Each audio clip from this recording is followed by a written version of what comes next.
Ja, als mein Mann dann sich von mir getrennt hatte, da ist eine Welt zusammengebrochen, ist wirklich liebevoll ausgedrückt. Also mir hat es tatsächlich den ganzen Boden unter den Füßen weggehauen.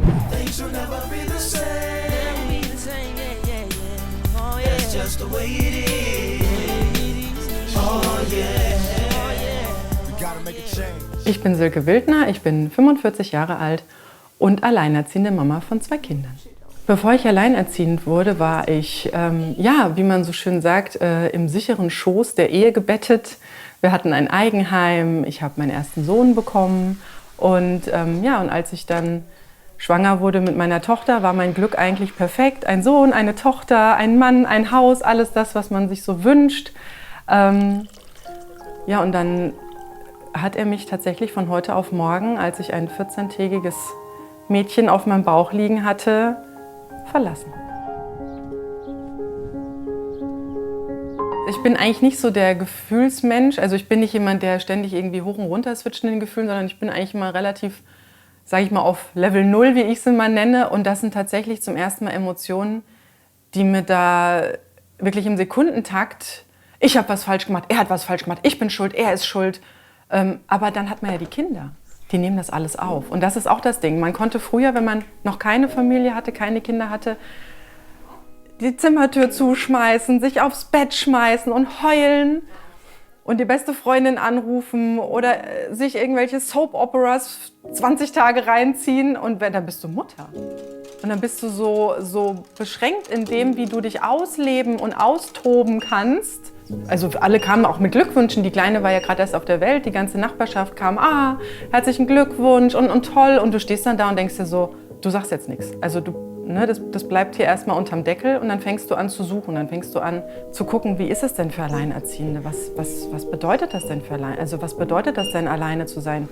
Und da war ich wirklich erschrocken. Also da war ich sehr erschrocken, weil ich dachte, weil er jetzt gegangen ist, weil er nicht mehr wollte, bedeutet das für mein Leben, dass ich arm bin, dass ich am Rande der Gesellschaft lebe, dass ich in Altersarmut höchstwahrscheinlich landen werde. Da habe ich gedacht, das kann doch nicht sein, dass ich sozusagen aus dem Höchsten, was ich glaubte erreichen zu können oder wo ich dachte, wow, ich bin angekommen, dann einfach, weil er nicht mehr möchte, wie gesagt, ich hätte mich nicht getrennt, weil er nicht mehr wollte, genau die Breitseite zu erleben. Also das war für mich, ein Schock ist noch milder ausgedrückt, also mir ging es wirklich nicht gut. Und dann ist man plötzlich als Mensch alleine, als Erwachsener alleine mit diesen 2 Kindern, das kann man sich nicht vorstellen. Also Überforderung, das ist, ich sag mal, da geht der Popo auf Grundeis. Ja. Es war auch klar, dass die Kinder bei mir sind, also dass es jetzt nicht darum geht, ein Wechselmodell zu machen oder ein Nestmodell zu machen. Ja, und dann halt erstmal die nächsten Schritte gehen. Also wirklich erstmal ganz sachlich zu überlegen, wie ist es mit den Finanzen, weil wenn das Geld nicht passt, dann ist es existenzbedrohend in unserer Gesellschaft. Ich war ja auch selbstständig zu dem Zeitpunkt. Wie schaffe ich das überhaupt zu arbeiten? Weil die Kleine war ja gerade erst geboren. Ich habe mir auch therapeutische Hilfe geholt, damit ich mit meinen Gefühlen umzugehen lerne, weil die ja so durcheinander waren in alle möglichen Richtungen. Man gar nicht wusste, eben war das noch wichtig, jetzt ist das und jetzt bin ich wieder wütend. Und dann hat er tatsächlich eine neue auch gehabt. Damit dann noch umzugehen, ohne zu platzen. Also ich sage heute, ich habe den schwarzen Gürtel im Probleme lösen. Und immer wenn es so heißt, Alleinerziehende in der Berufswelt, ja, die sind ja nicht belastbar oder ach, die sind ja immer zu Hause, weil die Kinder so viel krank sind und die können ja nicht, doch, die können so viel. Also ich sage wirklich, alleinerziehend, das ist ein Bootcamp fürs Leben. Also wenn man da durchgegangen ist, mich erschreckt so schnell nichts mehr. Das fing tatsächlich mit dem Blog 2018 an, also nachdem ich 2014 getrennt wurde, 2015 er ausgezogen ist und ich dann wirklich auf eigenen Beinen stand, um dann wirklich 2018 gut alleinerziehend zu gründen. Und das war dann sehr schön zu sehen, dass es relativ schnell über die Kommentare viele positive Rückmeldungen kamen. Jetzt 2023 sind da 10.000 Frauen drin. Ja, und es blieb dann gar nicht beim Blog. Ich habe dann noch ein Buch geschrieben. Und dann kam ganz interessant 2020 oder schon 2019 die Sina auf mich zu.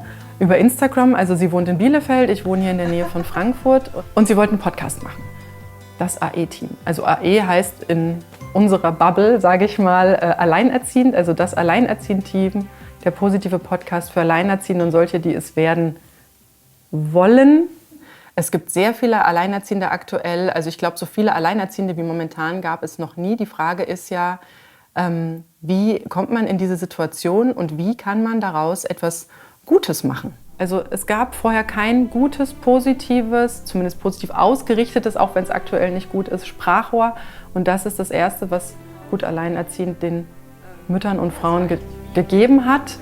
Und was einen rasanten Wachstum momentan erfährt, also streicht mal das Wort alleinerziehend oder das Wort alleine, also alles, was negativ ist, einfach mal raus. Es gibt so viel Positives, was jetzt wieder Platz hat. Also ich kann einfach mit anderen Freundinnen, Frauen, Pärchen einfach mit meinen Kindern in den Urlaub fahren, weil ich möchte.